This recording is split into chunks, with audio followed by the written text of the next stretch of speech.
So the other day, I was deforming a paperclip, thinking, why do I exist? I mean, really, why?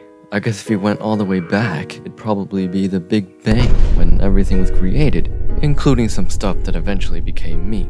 But the thing is, if we went all the way back to that moment, the Big Bang, there's actually something mysterious that happened that allowed me and you to exist. It's a problem that we still haven't solved to this day.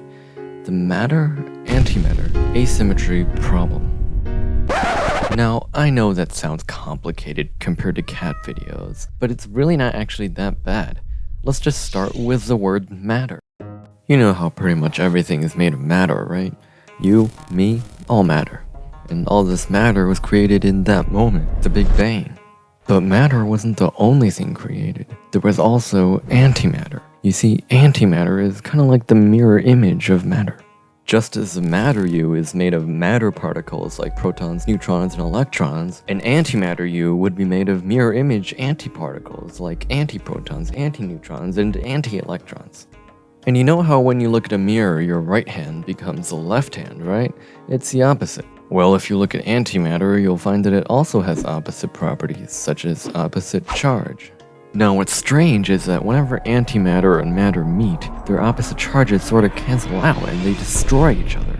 They annihilate and burst into pure energy. And it's a lot of energy. If just one antimatter paperclip annihilated with a matter paperclip, the energy produced would be the same as about 7 times the Hiroshima bomb. Good thing there's not much antimatter around. But this works in reverse as well. If you take a huge amount of energy and squeeze it together, the energy can turn back into matter and antimatter. And this is actually what happened in the Big Bang. A crazy amount of energy was squeezed into a crazy small space, so a lot of matter and antimatter was created. The problem is, since matter and antimatter are created in pairs, they should have been created in equal amounts, which means they should have all just annihilated back into energy and not formed the universe we know today, where almost everything, including me, is matter, not antimatter. It's like if I gave you some pairs of shoes and you somehow ended up with only left shoes. Like, where'd all the right shoes go? There's what's the word for it? Asymmetry between the left and right shoes, matter and antimatter. So, the matter-antimatter asymmetry problem. But what's the answer? Well, we're still not sure.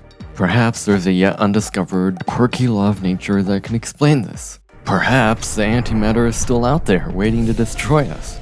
But for now, we can just be thankful that this problem even exists, because if it didn't, well, we wouldn't exist.